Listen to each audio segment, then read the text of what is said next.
जय हिंद दोस्तों। दिवाली और रबी सीजन से पहले भारत सरकार ने रबी क्रॉप के ऊपर एमएसपी रिवाइज्ड एमएसपी को जारी कर दिया है।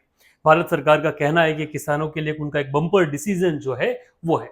अभी जो नई एमएसपी भारत सरकार द्वारा जारी की गई उसमें अलग अलग दाम जो है वो है जिनको बढ़ाकर अलग अलग लेवल पर बढ़ाया गया है।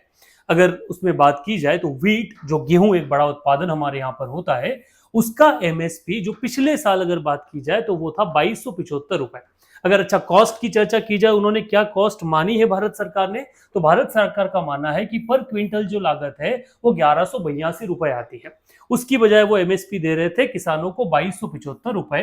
अब इसमें एक हाइक उन्होंने 150 रुपीज का किया है और नई एमएसपी जो जारी की है वो की है 2425 रुपए की। मीन्स वो टोटल मार्जिन कितना दे रहे हैं प्रोडक्शन पर, सरकार के आधार पर माना जाए तो 105%। वहीं बाले या जौ की बात की जाए तो वहां पर 1239 रुपए जो है वो लागत मानी है और जो पहले 1850 रुपए उसकी एमएसपी था उसमें 130 रुपए का इजाफा करते हुए 1980 रुपए उन्होंने नई एमएसपी जारी की है। सेम ग्राम या चने के बारे में चर्चा की जाए, चने की जो एमएसपी रेट जो पिछले साल 5440 रुपए था, अब उसकी नई एमएसपी 210 रुपए बढ़ाकर 5650 रुपए कर दिया। उसमें एक 60% वो क्या दे रहे हैं, मुनाफा या प्रॉफिट आपको उनके हिसाब से या लागत के आधार पर दे रहे हैं। मसूर की एमएसपी में उन्होंने 275 रुपए का इजाफा करते हुए नई एमएसपी 6700 रुपए। मस्टर्ड जो सरसों है उसमें बढ़ाते हुए 300 रुपए का इजाफा करते हुए 5950 रुपए।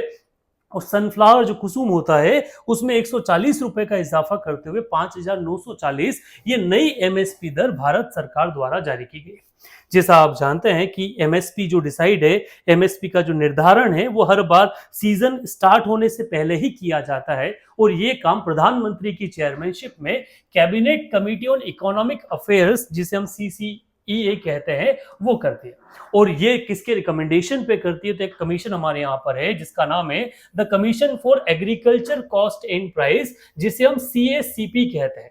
ये रिकमेंड करती है अलग अलग फैक्टर्स के आधार पर जिसमें इंक्लूड करते हैं कॉस्ट ऑफ लिविंग को, फार्मर के वेजेस को और नेशनल रिक्वायरमेंट को। सो इन तीनों को अपना बेस मानकर commission for agriculture cost and price एक रिकमेंडेशन देती है किसको, cabinet committee on economic affair को, जिसको चेयर करते हैं प्राइम मिनिस्टर ऑफ इंडिया। और इन्हीं के रिकमेंडेशन या इनके फाइनल निर्णय के साथ में भारत में एमएसपी जो है वो जारी होता है। अगर मध्य प्रदेश में बात की जाए तो चुनाव से पहले 3000 रुपए गेहूं का वादा था, वो लास्ट टाइम 2600 रुपीज के आसपास गेहूं की जो खरीदी हुई थी। अब ये देखना है कि रिसेंट में गेहूं का जो प्राइस है वो अलग अलग गवर्नमेंट अपने जो एडिशनल बोनस है उसके साथ किस रेट पर परचेज करती है।